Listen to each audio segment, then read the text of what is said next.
Hello students, welcome to your channel. Please like, share and subscribe your own channel, School Studies. School Studies is pleased to announce the launch of our educational website, Patil Section. After years of hard work and dedication, we are delighted to officially announce the launch. Our goal with this website is to provide our students with an easier way to learn the lesson and prepare for exams. So let's prepare for the exams or test or just revise the chapters through our videos. So today we will see a video related to GSCP solution class 9 social science chapter 2 First World War and Russian Revolution question 2. In the previous video we have seen question 1. We have discussed the question 1 of the same chapter.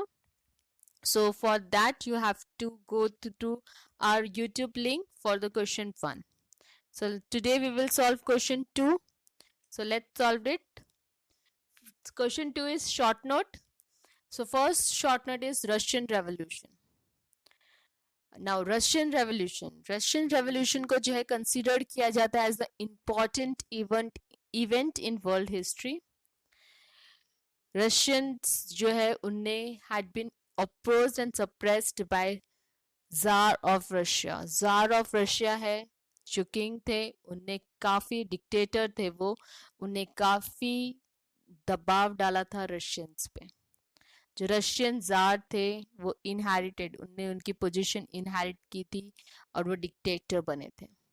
उनके वो जब तक राज कर रहे थे तब तक peoples के पास में कोई राइट्स नहीं थे. उनके टाइम पे वो काफी क्रूअल थे, पिटीलेस थे और कोई भी अगर डिमांड करता था कोई भी राइट्स की तो उनको टॉर्चर किया जाता था, सप्रेस किया जाता था, सिवियरली पनिश्ड किया जाता था. उनको जो है bone chilling and dead cold Siberia में भेज दिया जाता था. इसकी वजह से यही रीजन है जिसकी वजह से लोग जो है काफी ग्रीफ दुखी हो गए थे, पॉवर्टी और काफी सफर करते थे. फार्मर्स, लेबर्स और पीसेंट्स जो थे वो जितना भी काम कर ले, जितना भी हार्ड वर्क कर ले, उनको उतनी इनकम नहीं मिलती थी और इसके लिए वो पुअर के पुअर थे. अंडर द लीडरशिप, जो फादर गेपॉन की लीडरशिप के अंदर एक रैली की गई थी जार्स के रेजिडेंसी पर विंटर पैलेस 22 जनवरी 1905 में. जार आर्मी ने जो है ओपन फायर किया था इनोसेंट लोगों पर और जिसकी वजह से थाउजेंड्स ऑफ इनोसेंट लोगों की डेथ हो गई थी और जो स्नो था पीटर्सबर्ग में वो रेड हो गया था ड्यू टू द ब्लड. और इसलिए इस दिन को जो है ब्लडी संडे बोला जाता है हिस्ट्री के अंदर. लार्ज नंबर ऑफ रशियंस जो है गुस्सा हो गए थे, प्रोवोक्ड हो गए थे और रेस्टलेस हो गए थे और as the weaknesses of the tsardom वो कुछ कर नहीं पा रहे थे. लेकिन स्मॉल नेशन लाइक जापान, उनने जो डिफीट किया था एक मैसिव नेशन, रशिया जैसे नेशन को डिफीट कर दिया था रशियन जापान वॉर के अंदर. और यही एंग्री रशियंस ने जो है अनाउंसमेंट किया था दुमा लेजिस्लेटिव असेंबली का, जो इतने सालों से नहीं हुई थी, उसका अनाउंसमेंट किया गया था. अभी यही असेंबली के लेजिस्लेटिव असेंबली के अंदर बुलाई गई थी पर सिटीजन सेटिस्फाइड नहीं हुए थे. इसके लिए 8 मार्च 1917 के अंदर जो वर्कर्स थे पेट्रोग्राड में, उन्हें स्ट्राइक कर दिया था. जार ने उनके आर्मी ट्रूप्स भेजे पर आर्मी ने रिफ्यूज कर दिया था कि वो इनोसेंट लोगों पे शूट नहीं करेंगे. और इसी रिजल्ट से जो है बोल्शेविक रेवोल्यूशन जो है स्टार्ट हुआ था. Second question, the events of the first world war. जो फर्स्ट वर्ल्ड वॉर का इवेंट है वो 28 जुलाई 1914 में स्टार्ट हुआ था. अभी 24 नेशंस जो है सपोर्ट कर थे अलाइंड नेशन को और 4 नेशन सपोर्ट कर थे एक्सिस नेशंस को. काफी आर्मी और सिविलियंस जी की डेथ हो गई थी because of tanks and poisonous gases.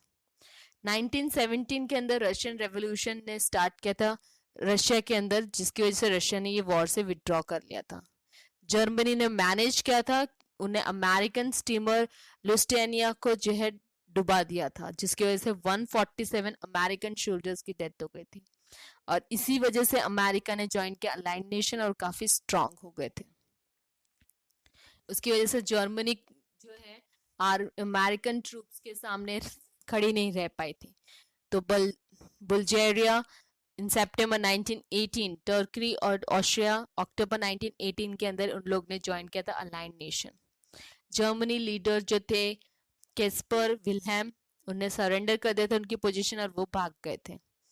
Germany ने सरेंडर किया था अलाइंड नेशन और उन्हें एक सीज फायर ट्रीटी जो है साइन की थी और जिसकी वजह से ये वॉर खत्म हो गया था। Third question, AIIMS of the leagues of nation. The league of nation was formed on 10th January 1920। 10th जनवरी 1920 के अंदर ये लीग ऑफ नेशन फॉर्म हुआ था। इनका काम था to maintain the international peace और सिक्योरिटी। जो भी नेशन जो भी है उसको फुल रिस्पेक्ट दी जाए यूनिटी और इंटीग्रिटी के साथ में, और दूसरे नेशन को भी वो सेम यूनिटी और इंटीग्रिटी के साथ में रिस्पेक्ट करे, ऐसा उनका एम था। कोई भी नेशन वॉर नहीं करे, गिव अप करे वॉर, ये पॉलिसी के अंदर था उनके। इंटरनेशनल रिलेशनशिप डेवलप्ड हो, इसकी वजह से जो भी डिस्प्यूट्स है उसको पीसफुली सॉल्व किया जाए, ऐसा उनका एम था। और एनी नेशन जो इग्नोर करता है लीग्स ऑफ नेशन, उनको डिक्लेयर किया जाता है एज अ रिबेल नेशन, मतलब दुश्मन में नेशन में से माना जाता था। So this was question 2 of GSEB solution class 9 social science chapter 2. I hope you like my video. Thanks for watching my video. Thank you. Please leave comment, question or doubts in comment section if you have any, or you can drop a mail to us. You will find my email ID at the end of this video. You can also join us on Facebook page, follow us on Instagram, connect us on LinkedIn or tweet us on Twitter. Thanks for watching my video. Thank you.